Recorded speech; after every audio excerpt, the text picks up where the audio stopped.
Good morning all of you. BSc final year में physical chemistry की unit चल रही थी अपनी 4th यूनिट थर्मोडायनेमिक्स सेकंड। उसमें हम पढ़ रहे थे इसके अंदर जो थर्मोडायनेमिक्स का थर्ड लॉ है, उसके अलावा जो रेसिडुअल एंट्रोपी है उसका स्टेटमेंट और उसकी एंट्रोपी है, ये सब हम, और एंट्रोपी का फिजिकल सिग्निफिकेंस है। यहाँ तक का हम इससे पहले वाली क्लास में पढ़ चुके हैं। उसके बाद में आज हम स्टार्ट करेंगे गिब्स हेल्महोल्ट्ज फंक्शन। इसमें एक तो है गिब्स का फंक्शन और एक है इसमें हेल्महोल्ट्ज फंक्शन। ये दोनों ही क्या है, एनर्जी के फंक्शन। तो यहाँ पे हम लिखेंगे कि गिब्स और हेल्महोल्ट्ज दोनों ही क्या है, एनर्जी फंक्शन। एनर्जी फंक्शन यानी ये दोनों ही ऊर्जा के फलन है। उसके बाद में देखना है अपने को इन दोनों के अंदर कि गिब्स फंक्शन क्या है, गिब्स एनर्जी का फंक्शन और हेल्महोल्ट्ज एनर्जी फंक्शन है वो क्या, दोनों को एक एक करके पढ़ेंगे। तो सबसे पहले इसमें आएगा हेल्महोल्ट्ज फंक्शन। ये भी एक एनर्जी का फंक्शन है जिसे वर्क पोटेंशियल के नाम से भी जाना जाता है। किस नाम से जानेंगे इसको, वर्क पोटेंशियल या कार्य विभव के नाम से हेल्महोल्ट्ज फंक्शन को जाना जाता है। इसे कैपिटल ए से डिनोट करते हैं और इसका फॉर्मूला बनेगा a capital a is equal to u minus में टी एस। इस वाले में यू है, ये क्या है, इंटरनल एनर्जी है। ए तो यही हो गया हेल्महोल्ट्ज फंक्शन, यू हो जाएगा यहाँ पे इंटरनल एनर्जी। और इंटरनल एनर्जी को हम यू के साथ, कैपिटल यू के साथ साथ में कैपिटल ई से भी शो कर सकते हैं। आप देखना यहाँ पे कैपिटल क्यों लिए गए, क्योंकि जो एनर्जी होती है इंटरनल एनर्जी वो क्या होती है, एक स्टेट फंक्शन होती है। इस कारण से इसे कैपिटल लेटर्स में लिखेंगे। टी है वो यहाँ पे क्या हो जाएगा, टेम्परेचर इन केल्विन, और कैपिटल एस है वो यहाँ पे क्या हो जाएगा, एंट्रोपी। तो फिर यहाँ पे ये बात आती है कि जब ये जो फॉर्मूला बन रहा है हेल्महोल्ट्ज एनर्जी फंक्शन का, इस फॉर्मूले में इंटरनल एनर्जी, टेम्परेचर और ये क्या है, एंट्रोपी, तीनों ही क्या है, स्टेट फंक्शन है। तो इनका जो रिजल्ट आएगा हेल्महोल्ट्ज फंक्शन वो भी क्या है, एक स्टेट फंक्शन। तो यहाँ में कहेंगे कि हेल्महोल्ट्ज है वो क्या है, एक स्टेट फंक्शन है।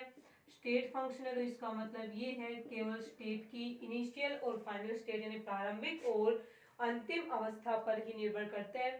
इनिशियल से फाइनल स्टेट किस पद से यहाँ पे ऑब्टेन हुई है, प्राप्त हुई है, उसके बारे में उसे ए के द्वारा नहीं शो कर सकते हैं। आगे समझ में, तो ये आ गया, ये इसका फॉर्मूला बनेगा और ये सारे स्टेट फंक्शन है। इस कारण से हेल्महोल्ट्ज ऊर्जा है वो भी क्या है, स्टेट फंक्शन है। इसके अलावा हेल्महोल्ट्ज एनर्जी है उसका एक फॉर्मूला और बनेगा, किसकी फॉर्म में, थर्मोडायनेमिक क्वांटिटी की फॉर्म में। तो हेल्महोल्ट्ज जो फंक्शन होता है वो थर्मोडायनेमिक क्वांटिटी के रूप में क्या होता है वो भी साथ में पढ़ लेते हैं। अब हम लिखेंगे थर्मोडायनेमिक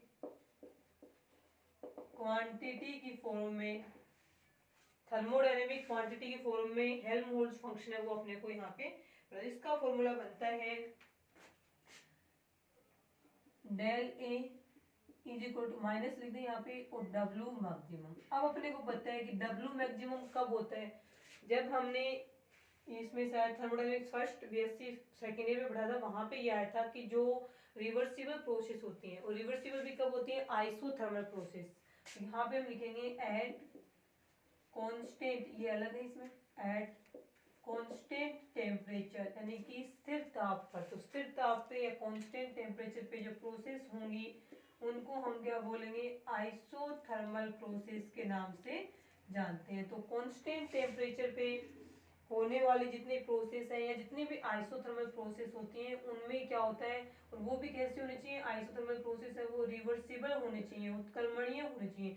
तो एक समतापी उत्क्रमणीय प्रक्रम में क्या होता है, मैक्सिमम कार्य कहता है। तो हमने रिवर्सिबल और इरिवर्सिबल प्रोसेस में डिफरेंस लिखे थे, तो वहां पे हमने ये पढ़ा था कि रिवर्सिबल प्रोसेस से जो कार्य हमें प्राप्त होता है वो मैक्सिमम होता है, अधिकतम होता है, जबकि इरिवर्सिबल या अनुत्क्रमणीय प्रक्रम से प्राप्त होने वाला कार्य अधिकतम नहीं होता है।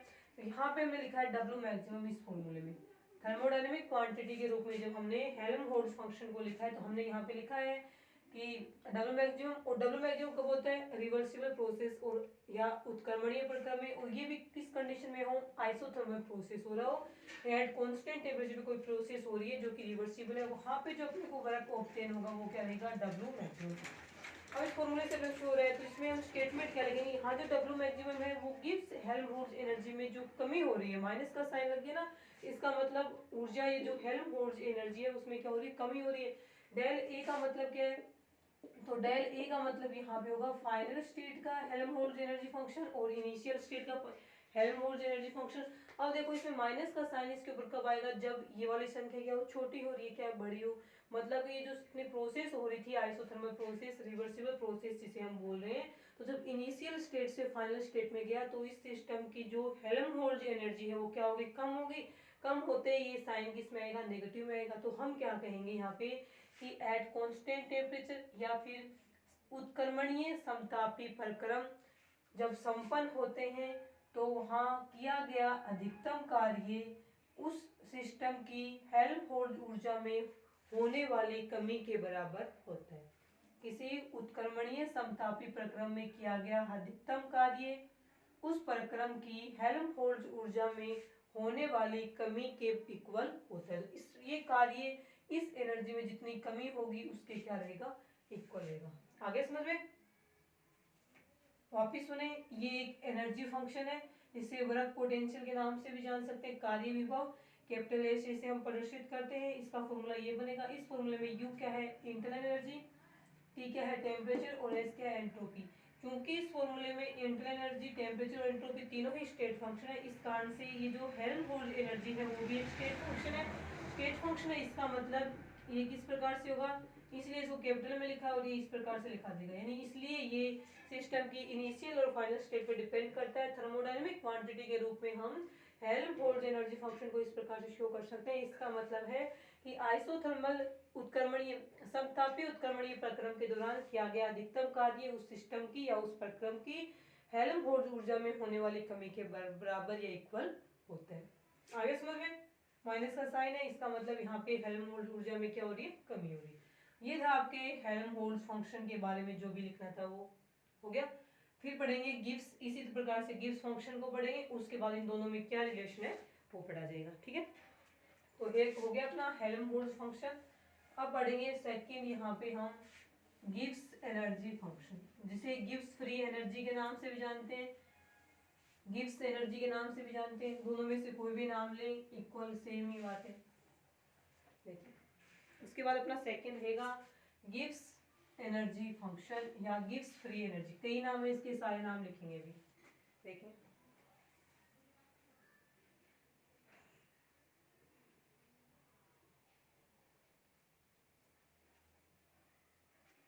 देखें सेकंड हो जाएगा यहाँ पे गिब्स फ्री एनर्जी, इसी का नाम क्या है, सिर्फ इसको हम फ्री एनर्जी बोल सकते हैं। इसी के साथ साथ इसे हम गिब्स एनर्जी फंक्शन भी बोल सकते हैं, तीनों ही नाम इसी के, गिब्स एनर्जी फंक्शन। तो गिब्स मुक्त ऊर्जा या फिर गिब्स ऊर्जा फलन, इन तीनों में से किसी भी नाम से इसे हम शो कर सकते हैं। आगे समझ, इसे पढ़ना है। तो इसमें हम फर्स्ट लाइन क्या रहेगी, ये है एक एनर्जी फंक्शन है जो हम यहाँ पढ़ के आ चुके हैं, इसे हम कैपिटल जी से प्रदर्शित करते हैं।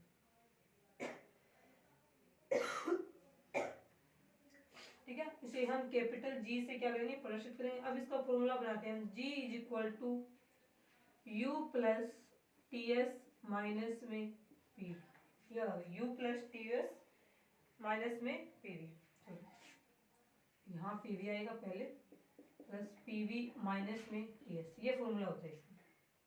अब इससे दो फॉर्मूला बनते हैं, देखो किस प्रकार से बनेंगे। यहीं पे इन दोनों का रिलेशन में आ जाएगा। अपने को पता है कि u प्लस पीवी क्या होता है, u प्लस पीवी क्या होता है, कैपिटल एच होता है। यदि हम u प्लस पीवी की जगह कैपिटल एच रखें तो क्या बनेगा, g gives free energy is equal to h minus में ts। और ये भी पता है अपने को कि u माइनस ts क्या होता है, u सिर्फ पीवी को सेम ऐसे कैसे रखें, u माइनस में ts, तो u माइनस ts अभी पढ़ के आए हैं क्या होता है, हेल्महोल्ट्ज फंक्शन होता है। तो इसको हम इस प्रकार से लिख सकते हैं कि पीवी को तो सेम यहीं पे लिख दें और यहाँ पे क्या लिखें, या फिर ऐसे लिखें A प्लस में PV, एक ही बात है। इसी फॉर्मूले से हमने दो फॉर्मूले बना दिए। यदि इसकी जगह हम H रखें तो ये बनेगा, H क्या यहाँ पे एंथैल्पी को शो कर रहा है। कांस्टेंट प्रेशर पे सिस्टम की जो एनर्जी होती है उसे हम एंथैल्पी बोलते हैं। और U माइनस टी एस क्या होता है, हेल्महोल्ट्ज फंक्शन के इक्वल होता है। तो यहाँ U और माइनस टी एस पूरे की जगह हमने क्या रख दिया है, ए रख दिया, तो ये वाला बनेगा। ये तीनों ही क्या है, गिब्स फ्री एनर्जी के फॉर्मूले। अब देखो इसमें जितने भी हैं वो सारे स्टेट फंक्शन है। इसमें है एंथैल्पी है, टेम्परेचर, एंट्रोपी स्टेट फंक्शन है। हेल्महोल्ट्ज एनर्जी भी पढ़ के आए हैं, स्टेट फंक्शन है। प्रेशर, वॉल्यूम सारे स्टेट फंक्शन है। इस कारण से यहाँ पे जो अपना गिब्स फ्री एनर्जी आया है वो भी क्या है, एक स्टेट फंक्शन है। स्टेट फंक्शन है तो इसका मतलब है कि ये सिस्टम की इनिशियल और फाइनल स्टेट पे डिपेंड करता है। सिस्टम इनिशियल स्टेट से फाइनल स्टेट में किस प्रकार से है, इस पे जो गिब्स फ्री एनर्जी वो अपना डिपेंड नहीं करता है। आगे इतना समझ में। उसके बाद देखें क्या करना है, स्टेट फंक्शन तक आ गए। अब निकालेंगे कि जो प्रोसेस हो रही है, तो प्रोसेस को हम लिखेंगे eight constant temperature and pressure. पीछे वाले हेल्महोल्ट्ज फंक्शन में हमने क्या किया था, सिर्फ टेम्परेचर कांस्टेंट रखा था, यानी आइसोथर्मल प्रोसेस देखी थी। लेकिन यहाँ पे क्या चेक करना है, कांस्टेंट टेम्परेचर एंड प्रेशर। तो इसका मतलब है कि ये आइसोथर्मल भी है और आइसोबैरिक भी है। समतापी और समदाबी दोनों एक साथ में करना है। एक ही सिस्टम है, इसमें एक प्रोसेस हो रही है जिसमें इसका टेम्परेचर भी कांस्टेंट रखा हुआ है, प्रेशर भी कांस्टेंट रखा हुआ है। तो at constant temperature and pressure पे क्या होता है, तो इसमें आता है कि del G is equal to, minus में डेल जी लिखी और डब्ल्यू ए लिख दिया। यहाँ पे मैक्सिमम है, पूरा मैक्सिमम नहीं लिखा, पूरा ए नहीं लिखे, सिर्फ मैक्सिमम लिखे। इसका मतलब जितना भी कार्य किया गया वो सारा का सारा इसमें ही है। तो इसमें टेम्परेचर कांस्टेंट है, प्रेशर कांस्टेंट, लेकिन वॉल्यूम कांस्टेंट नहीं है। इसका मतलब जो भी होगा आपका उसमें क्या होगा, प्रसार होगा, एक्सपेंशन होगा, क्योंकि वॉल्यूम कांस्टेंट नहीं है। तो यहाँ पे क्या हो रहा है, मान लीजिए सिस्टम में एक्सपेंशन हो रहा है। एक्सपेंशन का मतलब है कि सिस्टम में प्रसार हो रहा है। प्रसार का मतलब है सिस्टम का वॉल्यूम क्या हो रहा है प्रोसेस होने में। यानी ए स्टेट से जब वो बी स्टेट में आया तो उस समय इसका V1 है, इसका V2 है, या फिर फाइनल वन है, इसका इनिशियल वन है। तो ये बोल रहा है कि वी फाइनल स्टेट का जो वॉल्यूम है वो इनिशियल स्टेट के वॉल्यूम से ज्यादा है। तभी तो हम कहेंगे कि यहाँ पे क्या हो रहा है, गैस का, गैस बोले कुछ भी बोले, सिस्टम में जो भी है उसका एक्सपेंशन यानी प्रसार हो रहा है। एक्सपेंशन या प्रसार कब हो रहा है, कांस्टेंट टेम्परेचर और प्रेशर पे। तो हम कहेंगे कि यहाँ पे एक्सपेंशन हो रहा है, मतलब कि जो भी सिस्टम है उसका वॉल्यूम इंक्रीज हो रहा है। एक्सपेंशन हो रहा है तो जो वर्क हो रहा है यहाँ पे एक्सपेंशन होने में, एक्सपेंशन होने में वर्क हो रहा है ना। ये मतलब जो मान लीजिए सिस्टम में गैस है, उस गैस में एक्सपेंशन हो रहा है जब वो ए स्टेट से बी स्टेट में जा रही है, इनिशियल से फाइनल में जा रही है। एक्सपेंशन हो रहा है तो गैस खुद क्या कर रही है, वहाँ पे कार्य कर रही है। उस कार्य को क्या बोलते हैं, वर्क ऑफ एक्सपेंशन, प्रसार का कार्य बोलते हैं। इस टाइम जो वर्क हो रहा है उसको हम बोलते हैं वर्क ऑफ एक्सपेंशन या कार्य। तो यहाँ पे आता है कि जब किसी गैस का मुक्त प्रसार होता है, यानी गैस केवल बाहर से कुछ नहीं लगा रहे, खुद ही गैस क्या करिए, प्रसार करिए। जब गैस खुद अपना प्रसार करे तो गैस खुद ही क्या करती है, कार्य करती है। तो प्रसार के दौरान गैस द्वारा किया गया कार्य प्रसार का कार्य कहलाता है। तो ये बोले जो प्रसार का कार्य ना टोटल कार्य है, प्रसार कार्य के अलावा भी गैस कुछ कार्य करिए, टोटल कार्य है उसमें से हमने माइनस कर दिया IXP लिख दिया एक्सपेंशन का कार्य। तो यहाँ पे जो कार्य बचा है ना वो होता है WA। इसका मतलब है कि समतापी और समदाबी प्रक्रम में किसी गैस के द्वारा जब मुक्त प्रसार या फ्री एक्सपेंशन किया जाता है तो उस गैस के द्वारा कुछ कार्य किया जाएगा। तो उस वहां पे उस सिस्टम में जितना भी कार्य हो रहा है, गैस के प्रसार वाला भी हो रहा है, उसके साथ में एक्स्ट्रा कार्य भी हो रहे हैं, तो उस गैस के द्वारा प्रसार कार्य के अलावा जो कार्य किया जाएगा, क्योंकि टोटल में से प्रसार वाला कार्य निकाल लेंगे, एक्सपेंशन वाला, तो जो बचेगा ना उसको हम WA लिख रहे हैं, वो अधिकतम मान रहे हैं हम यहाँ पे। तो किसी गैस द्वारा समतापी और समदाबी, स्टेटमेंट क्या लिख रहे हैं कि समतापी और समदाबी प्रक्रम में किसी गैस द्वारा प्रसार कार्य के अलावा किया गया जो जितना भी शेष मैक्सिमम अधिकतम कार्य होता है वो उस सिस्टम की गिब्स मुक्त ऊर्जा में होने वाली कमी के इक्वल या बराबर होता है। आगे समझ, समतापी और समदाबी प्रक्रम में किसी गैस द्वारा प्रसार कार्य के अलावा किया गया शेष कार्य जिसे हम अधिकतम मान रहे हैं, अधिकतम मानेंगे, वो कार्य उस सिस्टम की गिब्स फ्री एनर्जी में होने वाली कमी के इक्वल होगा। आगे समझ, उसमें तो क्या था, इसमें हेल्महोल्ट्ज फंक्शन में किया गया रिवर्स में प्रोसेस किया, कांस्टेंट टेम्परेचर में किया गया अधिकतम कार्य है वो उसकी हेल्महोल्ट्ज एनर्जी में जो जितनी कमी होती है उसकी इक्वल होता है। और यहाँ पे जो टेम्परेचर प्रेशर दोनों कांस्टेंट रखे हैं और प्रसार कार्य के अलावा किया गया शेष कार्य, यहाँ पे भी हम ये मान लेंगे रिवर्सिबल प्रोसेस ही है। तो यहाँ भी स्टेटमेंट क्या लिखेंगे, एट कांस्टेंट टेम्परेचर प्रेशर पे किसी गैस का रिवर्सिबल क्या हो रहा है, कोई भी गैस रिवर्सिबल एक्सपेंशन कर रही है, तो एक्सपेंशन के अलावा किया गया शेष कार्य है वो उस सिस्टम की गिब्स फ्री एनर्जी में होने वाले कमी के क्या रहेगा, इक्वल रहेगा। आगे समझ में, ये था ये थर्मोडायनेमिक क्वांटिटी के रूप में हमने क्या पढ़ा है, गिब्स फ्री एनर्जी। तो यहाँ पे एक साथ में लिख दिया मैंने दोनों, थर्मोडायनेमिक क्वांटिटी तो नॉर्मल था, और ये नॉर्मल इंट्रोडक्शन ये था, और थर्मोडायनेमिक क्वांटिटी के रूप में हेल्महोल्ट्ज ऊर्जा और गिब्स फ्री एनर्जी को इसके साथ में बता दिया। ठीक है, ये रहेंगे आपकी गिब्स फ्री एनर्जी और हेल्महोल्ट्ज फंक्शन। उसके बाद देखिए हम कि स्पॉन्टिटी और गिब्स फ्री एनर्जी आपस में एक दूसरे से किस प्रकार से रिलेटेड है, मतलब कि जो गिब्स फ्री एनर्जी है उसकी वैल्यू क्या है कि हम उसको बोलेंगे ये सिस्टम है वो स्पॉन्टेनियस है, नॉन स्पॉन्टेनियस है, या फिर इक्विलिब्रियम है। तो यहाँ पे हमें पढ़ना है रिलेशन किसके बीच में, गिब्स फ्री एनर्जी की जो वैल्यू है या गिब्स फ्री एनर्जी और उसके साथ में स्पॉन्टिटी के रूप में बोल देंगे हम कि स्पॉन्टिटी के क्राइटेरिया की फॉर्म में गिब्स फ्री एनर्जी। तो आप यहाँ पे लिखें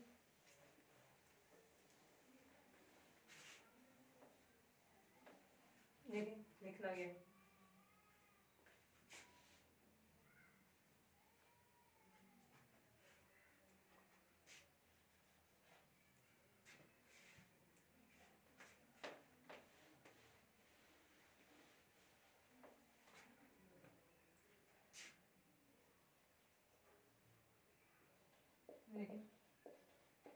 गिव्स फ्री एनर्जी एंड स्पॉन्टेड। ठीक है, नहीं गिव्स मुक्त ऊर्जा और स्वतः प्रक्रम, या फिर क्या बोले इसके स्वतः प्रक्रम के रूप स्पॉन्टेड,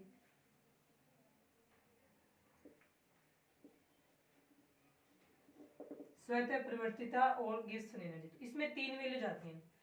यदि गिव्स फ्री एनर्जी है उसकी वैल्यू किस में आए, पॉजिटिव में आए। हो सकता है कि गिव्स फ्री एनर्जी की वैल्यू किस में आए, जीरो आ जाए। हो सकता है कि गिव्स फ्री एनर्जी की वैल्यू किस में आ जाए, नेगेटिव में आ जाए। तीन कंडीशन बनती, तीन केस बनते हैं। कुछ रिएक्शंस या कुछ प्रोसेस ऐसी होती हैं जिनकी गिव्स फ्री एनर्जी की वैल्यू पॉजिटिव आती है। पॉजिटिव नेगेटिव कैसे निकालेंगे, तो ये हम देख रहे हैं कि जो गिव्स फ्री एनर्जी है वो क्या है, एक स्टेट फंक्शन है। तो इसे निकालने का फॉर्मूला क्या रहेगा, तो फॉर्मूले में हम लिखेंगे कि फाइनल स्टेट की गिव्स फ्री एनर्जी माइनस में इनिशियल स्टेट की गिव्स फ्री एनर्जी। यदि ये ज्यादा है, इससे ज्यादा में से कम को घटाएंगे पॉजिटिव आएगा। ये दोनों इक्वल हैं तो इक्वल में से इक्वल उठाएंगे जीरो आएगा। यदि इनिशियल स्टेट की गिव्स फ्री एनर्जी ज्यादा है तो ज्यादा वाली, और ये क्या है कम है फाइनल स्टेट वाली, तो कम में से ज्यादा उठाएंगे तो क्या आएगा माइनस में। तो ये रहेगा फॉर्मूला। और ये फॉर्मूला हमने किसके बेस पे बनाया है, ये देख के बनाया है कि जो अपना गिव्स फ्री एनर्जी है वो एक स्टेट फंक्शन है। स्टेट फंक्शन है तो इसका मतलब इसकी जो वैल्यूज आती हैं वो सिस्टम की या प्रोसेस की इनिशियल और फाइनल स्टेट पे डिपेंड करते हैं। देखें पॉजिटिव आते ही हम बोलेंगे कि प्रोसेस कैसा है, स्पॉन्टेनियस। इसके बाद एग्जाम में क्वेश्चन ऐसे आते हैं कि इसकी वैल्यू दी जाती है कि इस प्रोसेस की गिव्स फ्री एनर्जी की वैल्यू ये है, तो बताइए सिस्टम कैसा, प्रोसेस कैसी है, स्पॉन्टेनियस, नॉन स्पॉन्टेनियस और इक्विलिब्रियम में। तो आपको सिर्फ ये वैल्यू से ही पता चल जाएगा डायरेक्ट। तो पॉजिटिव आते ही आप लिखोगे, सॉरी पॉजिटिव आते ही आप क्या लिखोगे कि नॉन स्पॉन्टेनियस प्रोसेस है, नॉन स्पॉन्टेनियस प्रोसेस। हिंदी में इसे लिखा जाएगा अस्वतः प्रक्रम, हिंदी में नाम रहेगा अस्वतः प्रक्रम। यदि गिव्स फ्री एनर्जी में इनिशियल और फाइनल स्टेट की गिव्स फ्री एनर्जी इक्वल रहती है तो हम लिखेंगे कि सिस्टम कहाँ पे है, सिस्टम यहाँ इक्विलिब्रियम में, सिस्टम साम्यावस्था या इक्विलिब्रियम में। यदि गिव्स एनर्जी की वैल्यू नेगेटिव में आती है, ये वाला सबसे इंपॉर्टेंट है। कई बार तो क्वेश्चन ऐसे आता है कि कोई स्वतः प्रक्रम हो रहा है स्पॉन्टेनियस प्रोसेस के लिए डेल जी की वैल्यू क्या होगी, तो सिर्फ उसमें ही आता है नेगेटिव में होगी। नेगेटिव में होने का मतलब है कि जब सिस्टम इनिशियल स्टेट से फाइनल स्टेट में जाता है तो इसकी गिव्स एनर्जी क्या होती है, कम हो जाती है, क्योंकि फाइनल की कम होगी तभी तो इनिशियल की ज्यादा आएगी। फाइनल की कम होगी, कम वाले में से ज्यादा घटाएंगे तो वैल्यू क्या आएगी, नेगेटिव में आएगी। तो गिव्स फ्री एनर्जी की वैल्यू यदि किसी प्रोसेस के लिए नेगेटिव में है तो प्रोसेस यहाँ पे क्या होगी, स्पॉन्टेनियस प्रोसेस के नाम से जानी जाएगी। ये क्या रहेगी? Spontaneous process. सिर्फ ये याद रखना है आपको, तीन वैल्यू, पॉजिटिव आते हैं नॉन स्पॉन्टेनियस असतत प्रक्रम, जीरो आते हैं इक्विलिब्रियम में अपना सिस्टम, और नेगेटिव आते हैं हम कहेंगे क्या है? Spontaneous process. उसके बाद यही पढ़ेंगे हम आगे कि स्पॉन्टेनियस प्रोसेस कब होती है, नॉन स्पॉन्टेनियस प्रोसेस किसके लिए कहेंगे। तो ये तो हमने सिर्फ गिब्स फ्री एनर्जी के फॉर्म में बताए, एंट्रोपी की फॉर्म में बताए और हेल्महोल्ट्ज फंक्शन के फॉर्म में बताए। तो स्वेटर वाले बता दें और इक्विलिब्रियम वाले, तो सभी में माना जिसकी वैल्यू भी जीरो आई उसका मतलब इक्विलिब्रियम में है, चाहे एंट्रोपी क्या है, चाहे गिब्स फ्री एनर्जी क्या है, चाहे हेल्महोल्ट्ज एनर्जी क्या है, जीरो आके बताना है सिस्टम का है इक्विलिब्रियम में। अब इन तीनों की एक टेबल बनाते हैं अलग से, उसमें देखना क्या आएगा।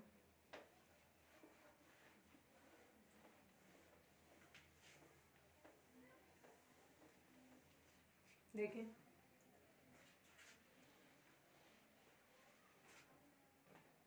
तीनों का यदि हम एक साथ में लिखें, देखिए क्या आएगा।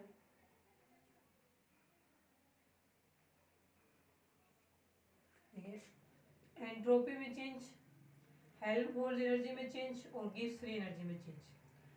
यहाँ पे हम लिखेंगे स्पॉन्टेनियस होने पे इनके क्या साइन आते हैं, और यहाँ पे हम लिखेंगे कि इक्विलिब्रियम में होने पे क्या साइन आते हैं। इक्विलिब्रियम में तो मैंने बताया सारे की वैल्यू जीरो आएगी तो इक्विलिब्रियम में। स्पॉन्टेनियस में एंट्रोपी तो क्या होनी चाहिए? पॉजिटिव, क्योंकि हम बोलते हैं कि जितने भी स्वेटर प्रक्रम होते हैं सारे सारे के तो नेचुरल होते हैं, मतलब प्रकृति में अपने आप संभव होते हैं। और प्रकृति में जो नेचुरल प्रक्रम जितने भी होते हैं उनमें एंट्रोपी हमेशा इंक्रीज होती है।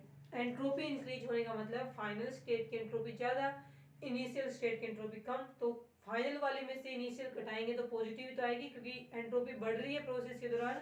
तो ये वैल्यू पॉजिटिव में, ये नेगेटिव में और ये नेगेटिव में।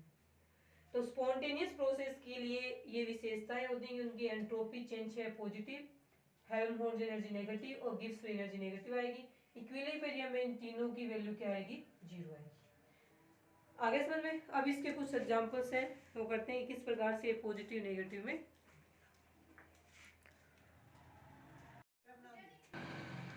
उसके बाद देखिए नेक्स्ट टॉपिक रहेगा अपना इसी यूनिट्स का, driving force for natural changes.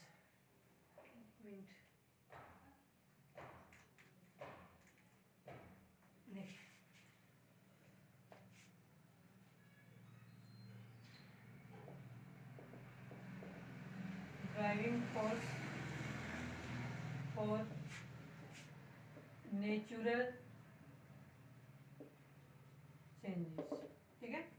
मतलब कि जो अपने जितने भी प्राकृतिक प्रक्रम होते हैं उनके लिए जो ड्राइविंग फोर्स या प्रेरक बल के रूप में कार्य कौन करता है वो हमें यहाँ पे पढ़ना है। तो driving force for natural changes, इसमें अपने को वैल्यू देखनी होती है। जैसे कि अपन देखें डेल जी की वैल्यू से अपन देख लेते हैं, क्योंकि अपने को पता है, हमने लिखे हैं कि डेल जी की वैल्यू जीरो होती है इक्विलिब्रियम, पॉजिटिव होती है नॉन स्पॉन्टेनियस, नेगेटिव होती है स्पॉन्टेनियस। तो इसमें देखिए अपन क्या करेंगे, डेल जी वाला पहले फॉर्मूला लिखते हैं। तो वो फॉर्मूला कहता है यू प्लस में पीवी और माइनस में टीएस, ये वाला फॉर्मूला होता है। इसको यदि हम पता है अपने को कि u प्लस पीवी क्या होता है? h होता है। g का लिख लेते हैं पहले, तो g बराबर क्या आ जाएगा? h माइनस में ts। उसके बाद में हम देखेंगे कि हमें चेंज देखना है, तो नॉर्मल गिब्स फ्री एनर्जी का फॉर्मूला है, तो गिब्स फ्री एनर्जी में चेंज देखेंगे तो इसके आगे डेल लगाएंगे, इसके आगे डेल लगाएंगे तो डेल यहाँ पे भी लगेगा, यहाँ पे भी लगेगा और वो यहाँ पे भी लगेगा। तो इसको हम क्या लिखेंगे? डेल h, और यहाँ पे हम लिखेंगे डेल टी एस। अब देखिए इसमें क्या है, ये डेल एक बार टी के आगे लगाएंगे तब एस कांस्टेंट रहेंगे, एक बार ये डेल टी के आगे लगाएंगे एस के आगे लगाएंगे, इससे दो बनेंगी, एक बार डेल टी के आगे एक बार डेल एस के आगे। तो इससे दो बनने वैसे बनेंगे कि del G is equal to del H minus में टी डेल एस और माइनस में एस डेल टी।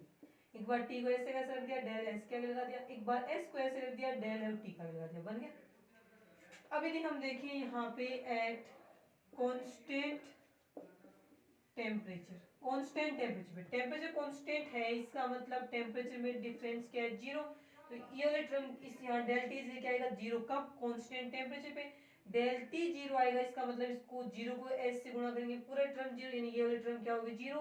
तो नेक्स्ट जो इक्वेशन बनेगी उसमें ये टर्म जीरो होके बनेगी, तो ये बनेगा del G is equal to del H minus में टी डेल एस, ये वाला बनेगा। अब इसी का यूज करके हमने वो बताना है कि जो प्रोसेस हो रही है नेचुरल, वो उसमें ड्राइविंग फोर्स के रूप में काम है वो कौन करा। तो अपने काम कौन सी आएगी, del G is equal to del H minus में टी डेल एस। अब इसके अपने को 2 या 3 केस है वो बनाने। देखिए केस कैसे बनेगा।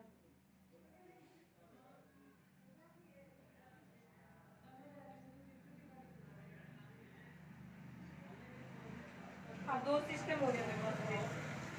मान लीजिए केस फर्स्ट यहाँ से लिखते हैं।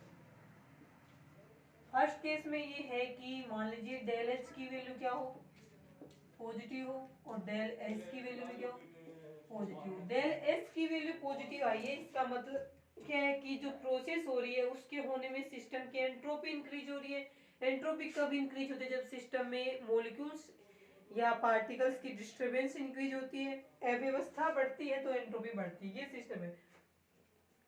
तो आप बताइए इसके लिए डेल जी की वैल्यू हो कैसी आएगी। डेल एच पॉजिटिव है, डेल एच पॉजिटिव है, पॉजिटिव नेगेटिव क्या आएगा, पॉजिटिव नेगेटिव नेगेटिव ही रहेगा।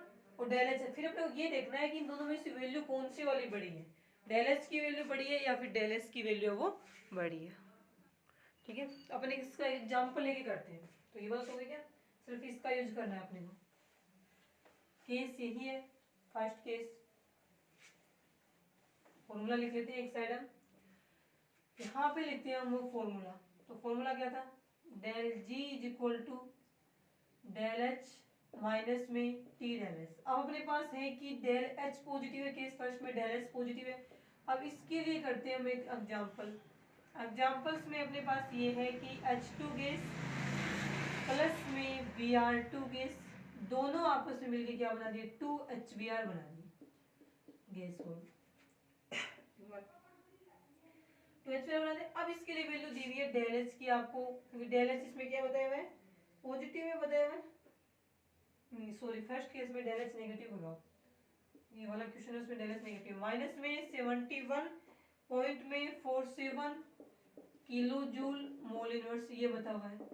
और सिस्टम की जो एंट्रोपी में चेंज है वो क्या है, पॉजिटिव है। तो प्लस में 114.1 और किलो जूल मोल इनवर्स ये दी हुई है आपको एंट्रोपी की term, kilo joule mole inverse, joule mole inverse में ये वाला। ठीक है, अब अपने को करना क्या है, अब अपने को क्वेश्चन में रखिए और ये सोल्व करना है। तो अपने को del G is equal to क्या आएगा, पहले तो लिखना है अपने को डेल एच। डेल एच कितना है, माइनस में 71.47 और kilo joule mole inverse, minus में टी टेम्परेचर पर मान लें 298 केल्विन, रिएक्शन 298 केल्विन पे हो रही होगी। हाँ, 298 केल्विन और इनटू में क्या आ जाएगा अपना, इनटू में डेल एस की वैल्यू दीजिए 114.1 और जूल मोल इनवर्स। अब अपने को क्या करना है, इन टर्म को हम किस में चेंज करते हैं, किलो जूल में चेंज करके देख लें क्या बनता है अपना आंसर।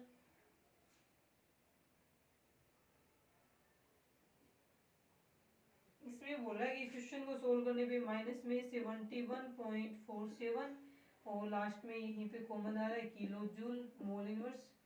मेरे को लगता है ये किलो जूल में ही है, बुक्स में थोड़ा गलत है। Kilo joule mole inverse solve करने पे आ रहा है इसमें 34.00, जूल में ही है, इतनी बड़ी वैल्यू आती नहीं है। इन दोनों को सोल्व करने के बाद में और इसमें इनटू में किलो जूल में चेंज करने के लिए हम क्या कर देंगे, इनटू में 10 की पावर -3, तो ये पूरी वैल्यू किस में आ जाएगी, इनटू में 10 की power -3 kilo joule mole inverse में आ जाएगी। तो यहाँ पे जो वैल्यू आएगी माइनस करके सोल्व होने के बाद वो आएगी 34.00 किलो जूल मोल इनवर्स। अब देखिए इसमें गिव्स फ्री एनर्जी, अब ये वाली वैल्यू है ये माइनस की रहेगी, इसमें से ये घटाएंगे तो वैल्यू तो माइनस की आएगी ना। 71.47 में से 34 माइनस करेंगे तो 47 पॉइंट में 7 और यहाँ पे आएगा ये 37, माइनस का है क्योंकि बड़ी संख्या का माइनस, और 37 पॉइंट में 47 किलो जूल मोल इनवर्स। ये आने का मतलब क्या हुआ, अपने को वैल्यू से मतलब नहीं है, वैल्यू कितने है अपने को साइन से मतलब है। साइन नेगेटिव आ गया और हमने पीछे पढ़ा था कि डेल जी का साइन यदि नेगेटिव में आते हैं, नेगेटिव में आते ही हम बोलेंगे प्रोसेस कैसी है, स्पॉन्टेनियस प्रोसेस है। तो यहाँ पे हम क्या बोलेंगे, यहाँ पे जो रिएक्शन हो रही है वो एक स्पॉन्टेनियस रिएक्शन है। सिर्फ डेल जी के साइन को देख के बताएंगे। उसके बाद देखिए सेकंड केस, फर्स्ट हो गया, अब करेंगे हम केस सेकंड। देखिए सेकंड केस में क्या करना है अपने को।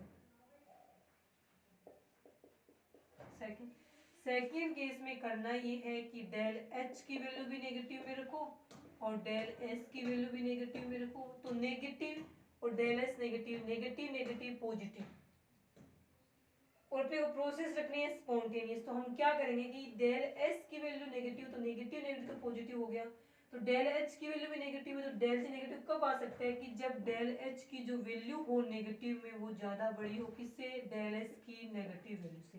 अब इससे रिलेटेड भी एक एग्जांपल करेंगे, इसमें ऐसी पॉसिबिलिटी बन रही हो वो एग्जांपल अभी करेंगे। देखिए सेकंड केस में है डेल एच दोनों नेगेटिव में, लेकिन डेल एच की नेगेटिव वैल्यू इतनी ज्यादा है कि वो डेल एस की नेगेटिव वैल्यू को टी टेम्परेचर से मल्टीप्लाई करने के बाद भी ये जो पूरी वैल्यू आएगी वो इससे क्या आएगी, पूरी वैल्यू इससे छोटी आएगी, तभी तो डेल जी किस में आएगा, नेगेटिव में आएगा। क्वेश्चन करते हैं, इसका क्वेश्चन आपका H2 प्लस 2H2 बनाना है इसमें, मतलब कि 2H2 गैस है प्लस में एग्जाम्पल है इस वाले क्वेश्चन का, इनटू में 2O2 O2 कर दे गैस है ये भी, इससे बन रहा है अपना 2H2, ये भी क्या है, गैस फॉर्म में।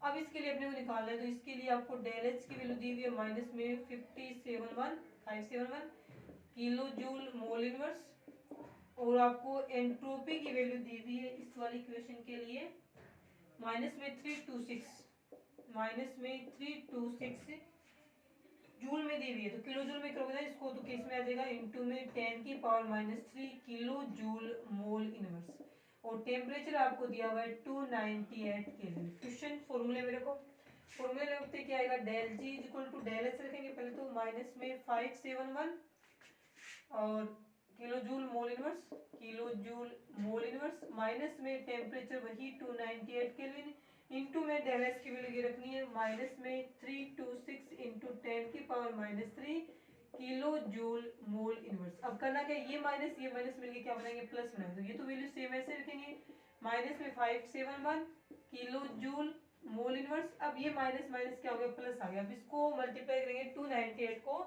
320 जितना भी है तो ये आएगा 97.15, ये इसको पूरा सोल्व करने पे ये वैल्यू प्लस में आएगी, तो ये माइनस है, माइनस माइनस प्लस होता है मल्टीप्लाई में, तो ये आती है 37.17 किलो जूल मोल इनवर्स, 57 आ गई।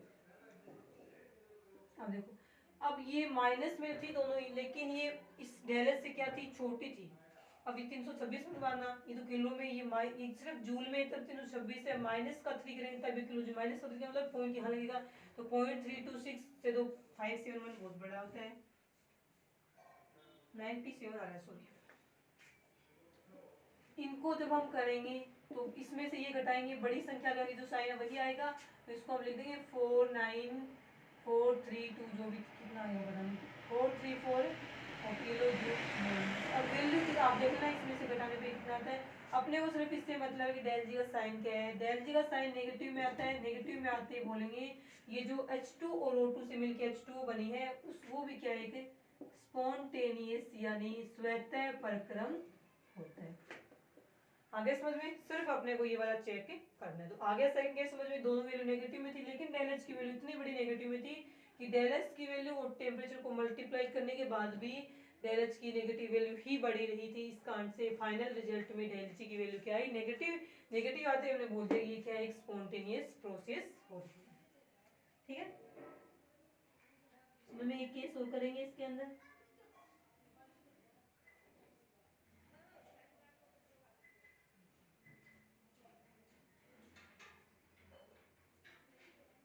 अपन सिर्फ स्वतः स्पॉन्टेनियस प्रोसेस वाले ही केस करेंगे, क्योंकि जितने भी अपने इसमें टॉपिक के लिए हेडिंग थी अपनी driving force for natural process, और नेचुरल प्रोसेस जितनी भी होती है वो सारी सारी क्या होती है, स्पॉन्टेनियस होती है, इसलिए यहाँ पे जितने भी अपने रिजल्ट आएंगे वो स्पॉन्टेनियस कहेंगे। दो आगे del H negative del H positive वाला, सेकंड था दोनों ही नेगेटिव है। थर्ड जो पढ़ेंगे वो उसमें देखो क्या करेंगे हम।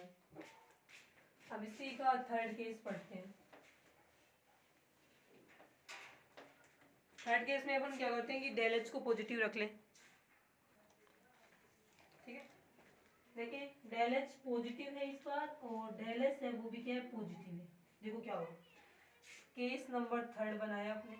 थर्ड नंबर केस में डेल एच को भी पॉजिटिव रख लिया और डेल एस को भी क्या रख लिया पॉजिटिव रख लिया।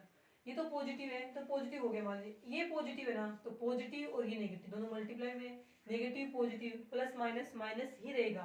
तो डेल जी माइनस करने के लिए अपने को क्या चाहिए कि डेल एस की वैल्यू इतनी बड़ी हो कि डेल एस को टी से मल्टीप्लाई करने के बाद पूरी वैल्यू किस में आएगी नेगेटिव में, क्योंकि माइनस और प्लस क्या होता है माइनस होता है। तो डेल एस की वैल्यू ज्यादा बड़ी होगी तो ये दोनों को मल्टीप्लाई करेंगे तो वैल्यू किस में आएगी माइनस में। तो ये वाली जो वैल्यू है वो इसके कंपेरिजन में क्या होनी चाहिए ज्यादा बड़ी होनी चाहिए। यहाँ पे हम क्या लिखेंगे कि डेल एच की कंपेरिजन में डेल एस की वैल्यू इस बार क्या होगी बड़ी होगी, तब जाके डेल जी की वैल्यू किस में आएगी नेगेटिव में आएगी। अब करेंगे हम इसका एक लास्ट ये एग्जांपल्स है Br2 प्लस Cl2 ये दिया हुआ इसमें एग्जांपल आपके Br2 गैस फॉर्म में प्लस में Cl2 गैस फॉर्म में, दोनों ने मिलके बना लिया 2BrCl और ये भी क्या है गैस फॉर्म में। अब इसके लिए डेल एच की वैल्यू और डेल एस की वैल्यू क्या है, दोनों ही क्या आएंगी पॉजिटिव में आएंगी। इसने दे रखा है पॉजिटिव वैल्यू है 29.37, इसकी है 29.37 और नीचे वाले की है आपके 104। ये किलो जूल मोल इनवर्स में और नीचे वाले भी इस बार क्या है जूल मोल इनवर्स में, जूल मोल इनवर्स में इस बार आने वाली। तो किलो जूल में चेंज करेंगे माइनस का 3 करेंगे। टेम्परेचर यहाँ पे हम रखेंगे 298 केल्विन। आगे समझ में 298 केल्विन। दोनों को सोल्व करेंगे फॉर्मूला में रखेंगे तो क्या बनेगा अपना del G is equal to del H joule kelvin inverse mole inverse. ठीक है, डेल एच की जगह वैल्यू क्या रखेंगे 29.37 और माइनस में 298 इंटू में 104 जूल मोल इनवर्स, मल्टीप्लाई करने के बाद में आपको 104 था ना इंटू में 10 की पावर -3 ये कर देंगे 298। फिर भी वैल्यू क्या रहेगी ये वाली वैल्यू, ये प्लस में प्लस माइनस माइनस में आएगा तो यहाँ तो 29.37 और आगे वाली वैल्यू को मल्टीप्लाई करने के बाद इसमें आएगा 30 पॉइंट में 99 किलो जूल मोल है। तो ये थोड़ी बड़ी 29 पॉइंट इसमें डिफरेंस कम है लेकिन साइन तो वही आएगा जो बड़ी संख्या के आगे है। तो इसमें से इसको माइनस करेंगे तो ये क्या आएगा डेल जी की वैल्यू हाँ डेल के बाद में जो आएगी वो किस में आएगी नेगेटिव में आएगी, क्योंकि बड़ी संख्या के आगे माइनस है। माइनस आते ही हम क्या बोलेंगे ये क्या है स्पॉन्टेनियस प्रोसेस है। तो 3 पढ़ी हमने, फर्स्ट में डेल जी नेगेटिव डेल एस क्या था पॉजिटिव, सेकंड में डेल एच पॉजिटिव और डेल एस भी क्या था पॉजिटिव था, लेकिन यहाँ पे डेल एच की डेल एस नेगेटिव था ये पॉजिटिव था, तो डेल एच की वैल्यू बड़ी थी डेल एस से। थर्ड में दोनों पॉजिटिव है लेकिन डेल एस की वैल्यू क्या होगी बड़ी होगी डेल एच से। ये थी इसमें 3 प्रोसेस, तीनों में क्या होता है डेल जी की वैल्यू के नेगेटिव आ रही है तीनों को केस में नेगेटिव आते हैं। यहाँ पे क्या बोलेंगे कि ये क्या है स्पॉन्टेनियस प्रोसेस है। ठीक है, इसके बाद जो इसका नेक्स्ट पार्ट है वो हम करेंगे नेक्स्ट क्लास में। आज के लिए इतना है।